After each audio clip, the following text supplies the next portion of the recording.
A dive watch needs to be reliable, keep water out, keep track of oxygen, and yes, look stunning. The SEIKO SPB143 fits that bill.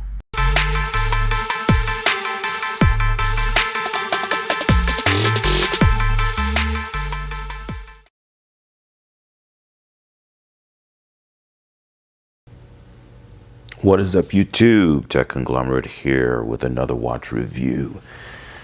Today I'd like to review the SEIKO SPB143. It is certainly one of the most premier dive watches that SEIKO has to offer, with a color scheme that's pretty unique.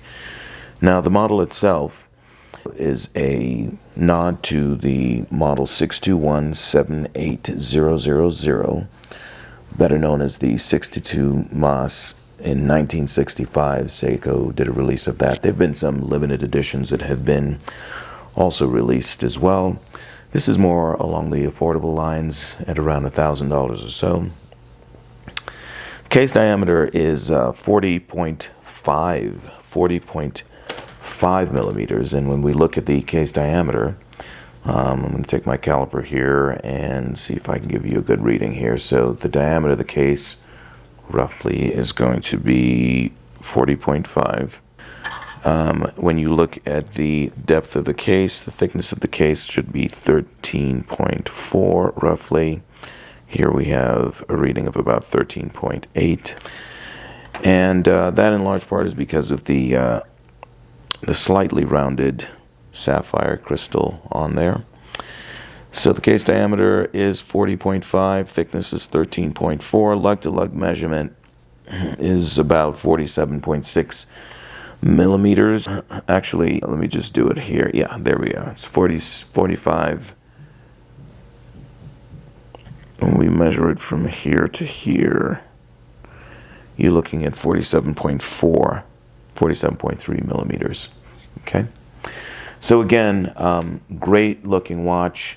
What makes the watch so impressive is that gray dial that you see there. I mean, it's just amazing how SEIKO is able to get their color on here. And the bezel itself is a black bezel with silver grayish numbers on there. It's more along the lines of a white numbers, but it has a bit of a grayish tone to it.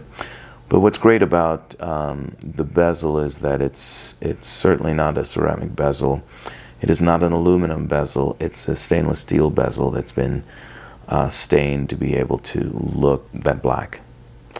So again, watch is incredible. When we look at the lug to lug, we said 47.6, lug width of 20 millimeters. So it will be a strap monster for most of you. Water resistance is up to 200 meters, and then the movement is a 6R35, which we'll talk about in further detail later on in this video. We also need to point out that the crystal is a sapphire crystal. It was a release in, I believe, 2020. It is based on the 62 Mas model that was released in 1965, better known as the model 621-78000.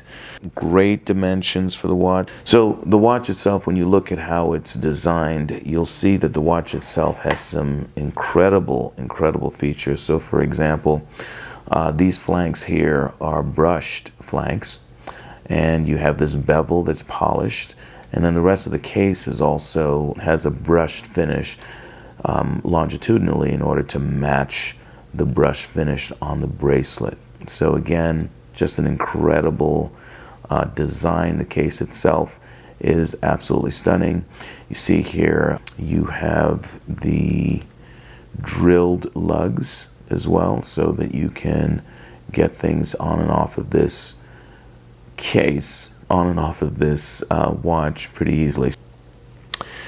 Let's see, so bracelet has some complaints. Some folks complain about the fact that you see this gap here, that this gap here is problematic, because at this price point you should be getting a watch that joins quite nicely. I think it's part of the aesthetic of the watch and looks fantastic.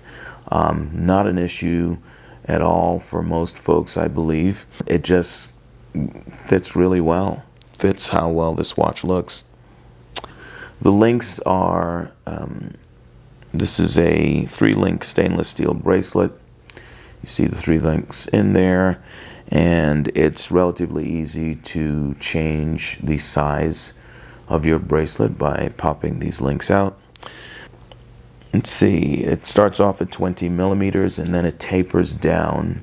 From 20 millimeters, it tapers all the way down to roughly 18 millimeters. When we check, it tapers all the way down to roughly 17.6.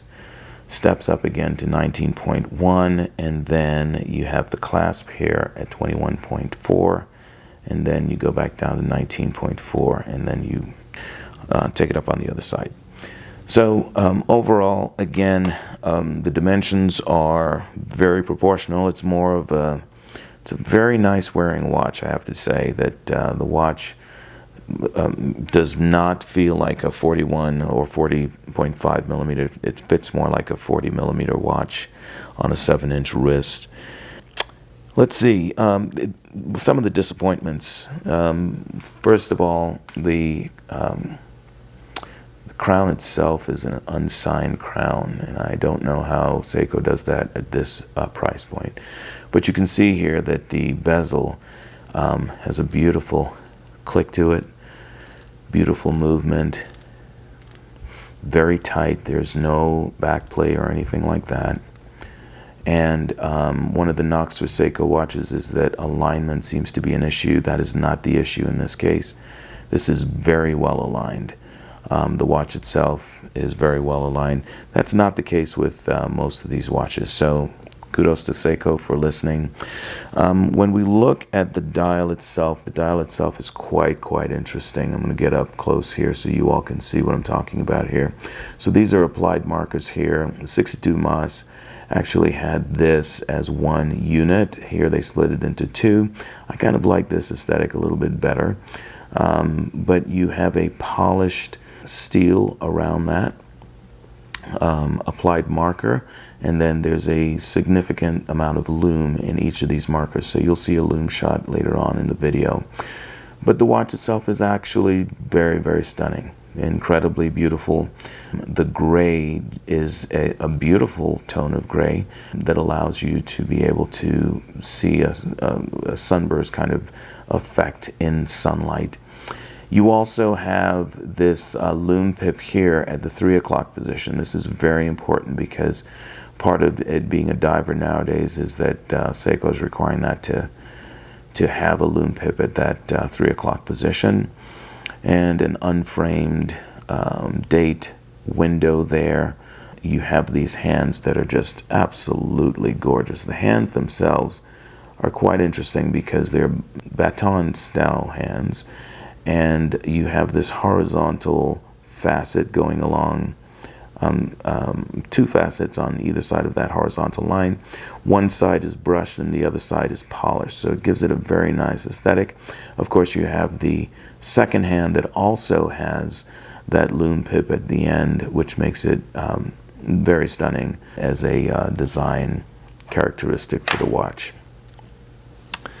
There's also minute markers all the way around. You see that, and there are minute markers also on the outer bezel, so you can see that. And then there's a lume pip inside of that triangle at the 12 o'clock position for those of you who are divers.